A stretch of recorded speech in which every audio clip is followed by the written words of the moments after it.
All of us wish for someone to lean on, a place to return to after exhausting days. But the closer we get to others, the more vulnerable we become to being hurt. Just a careless word or a moment of neglect can make us close our hearts. How many times have you walked away, not because you stopped loving, but because you could no longer endure the same wounds repeating themselves? And then, when you are alone, you realize that the emptiness feels even colder than the pain you once had. Human beings are always trapped in a paradox. We need each other. Yet, we are also the ones who hurt each other the most. The truth is, no one enters a relationship without carrying their own thorns. These may be ego, anger, unhealed past wounds, or simply words spoken without control in certain moments. That is why hurting each other is almost inevitable. But what makes things worse is not the wound itself, but how we respond to it. Some people choose to withdraw, building distance to protect themselves. Others move closer but lack control, ending up hurting each other over and over again.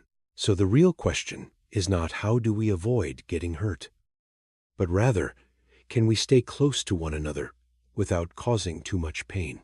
In a small rural area, there was a village where people lived very close to one another, yet their hearts were incredibly distant. Each day began with irritation and ended in heavy silence. Something as small as taking water first, a wandering animal, or a single unpleasant remark was enough to ignite long, drawn-out arguments. Neighbors blamed each other. Elders complained about the younger generation, while children learned to tease instead of helping.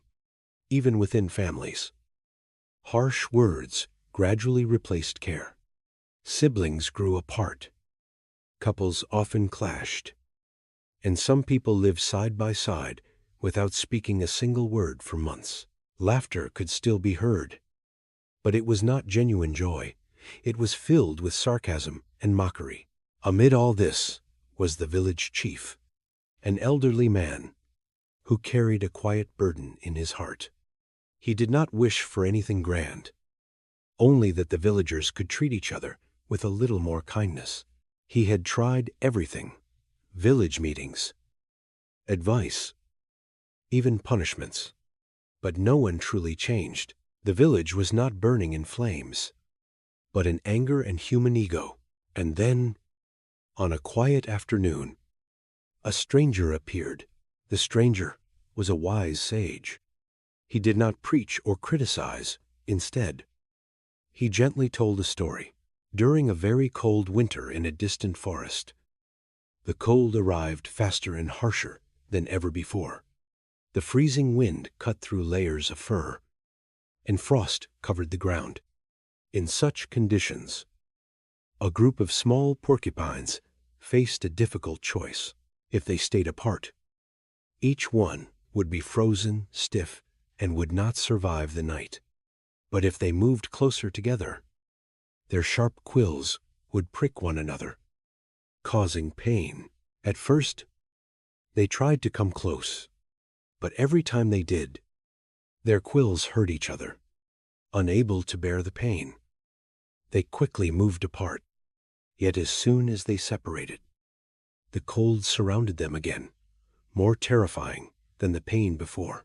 They were caught in a dilemma: stay close, and it hurts; stay apart, and they freeze. After many attempts and failures, they finally began to adjust. Not too close to hurt one another, but not too far to lose warmth. They shifted little by little, finding just the right distance. There were still moments when the quills touched, still a bit of pain, but nothing too severe. That night, they survived, not because they got rid of their quills, but because they learned how to live together, even with them. The sage looked around at the crowd and gently asked, "Do you see yourselves in those porcupines? The entire village fell silent. He continued, his voice calm, yet clear. Each of us carries our own thorns, not on our bodies, but in our words, in our ego, in our anger, and in our pride. We hurt each other not because we hate one another, but because we cannot control those thorns. He paused for a moment, then went on. Some people, after being hurt, choose to walk away. They believe that being alone is safer, but they do not realize that in avoiding pain, they also lose warmth, care, and love. There are also those who stay very close, yet do not know how to keep the right distance. They keep hurting each other through words and actions, turning every day together into a battle. His gaze grew deeper. So, what truly matters is not staying away from people, nor holding on to each other at all costs. It is learning how to stay close, while being gentle enough not to hurt each other too much. The sage looked at everyone, his voice still gentle, but now carrying greater depth. You do not argue because of hunger or danger. You argue because of something invisible, your ego. Each of you wants to be right, to be better than others, to prove that you are more important. He gently shook his head. But remember this, in the battle of ego, the winner is always the loser. Because when you win an argument but hurt someone's heart, have you truly won? No one answered.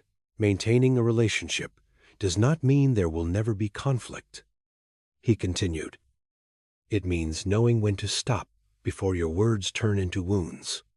It means lowering your ego just enough to keep someone in your life.